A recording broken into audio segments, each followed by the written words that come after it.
वाह भाई, तेरे ससुराल वाले तुझे जीन्स टॉप पहनने दे रहे हैं। हाँ, मेरे ससुराल वाले जीन्स टॉप पहनने दे रहे हैं, क्योंकि शादी से पहले तो मैं केले के पत्ते पहनती थी ना।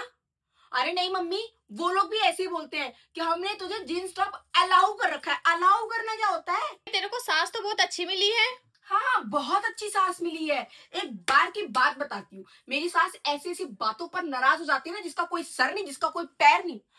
अरे भाई, एक बार मुझे भूख लगी थी, मैं खाना ले रही थी, मैंने उनसे खाना नहीं पूछा, इस बात पे नाराज हो गई थी। इतनी अच्छी सास मिली है मुझे।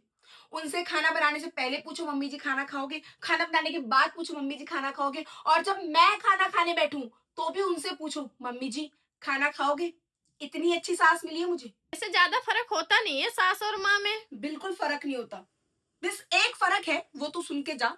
तेरी भी तो शादी होगी ना, पता होना चाहिए तुझे। मैं यहाँ पर देर तक सो रही हूँ, ये बात मेरी माँ सिर्फ मुझे बताती थी। मेरी सास इतनी अच्छी है कि मुझे छोड़ के बाकी सबको बताती है। मैं मेरे ससुराल में दोपहर की नींद लेती हूँ। ये बात मेरी सास ने कभी मम्मी मुझे नहीं बोली, मगर मेरी चाची सास की बहू को बोल रखी है। उसका मुझे फोन आया, हाउ लकी यू आर दीदी, आप तो दोपहर में भी 1 से 4 तक सोते हो। मैंने कहा तुझे कैसे पता? कह रही है आपकी मम्मी जी ने फोन करके मेरी मम्मी जी को बताया था। सास और माँ एक ही होती है, समझ आया? भाई शौक तो सारे पूरे ही करवाती होगी ना।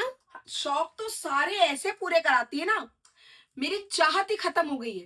नहीं, शादी के पहले मुझे ये दिक्कत थी कि मेरे पास शादी में जाने के लिए कपड़े नहीं है, और शादी के बाद ये दिक्कत है कि जिनके घर में फंक्शन है उनके दिए हुए कपड़े पहनो। अब मेरी मौसी सास के यहाँ कोई फंक्शन होगा ना, तो मेरी सास की मुझसे उम्मीद होगी कि मेरी मौसी सास की दी हुई ही साड़ी पहनूं।